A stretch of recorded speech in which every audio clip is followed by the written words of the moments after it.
in terms of character of Donald Trump. He is a loyalist, and I know that personally for years and years and years.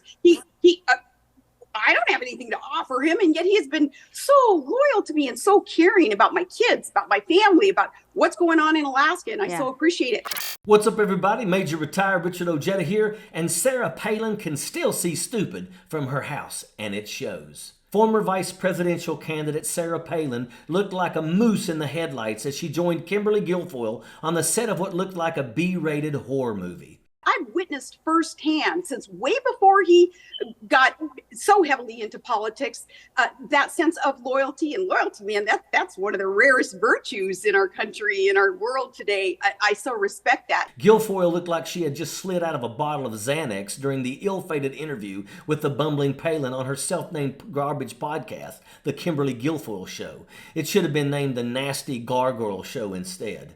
Guilfoyle's caked-on makeup and thick red lips brought to mind one-liners about putting lipstick on pigs and sound bites about hockey moms and pit bulls from campaigns past. As Guilfoyle looked on like the queen of the damned, the moose was loose, and Palin rambled on about being perplexed about Ron DeSantis and his decision to turn on Trump. The good question that you're asking is why in the world would people turn on him and they draw first blood when it's not coming from him? He's not picking on them. Right. That's the thing. Like, be realistic about it. And what do you expect? She added that it didn't even make sense to her that DeSantis was running in the first place. Palin tried to paint Trump as Charlie Brown, asking why everybody is always picking on him, and Guilfoyle went as far as to question why the Republicans are even having a primary with challengers in the first place.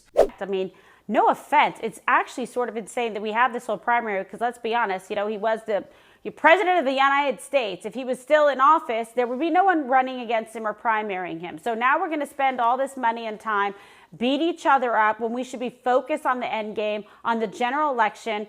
Imagine living in a country where you couldn't run for president or be in a primary for president because it would be considered disloyal. Or imagine being so stupid that you believe morons like Sarah Palin and Kimberly Guilfoyle because they told you what to believe. It's straight out of the Twilight Zone.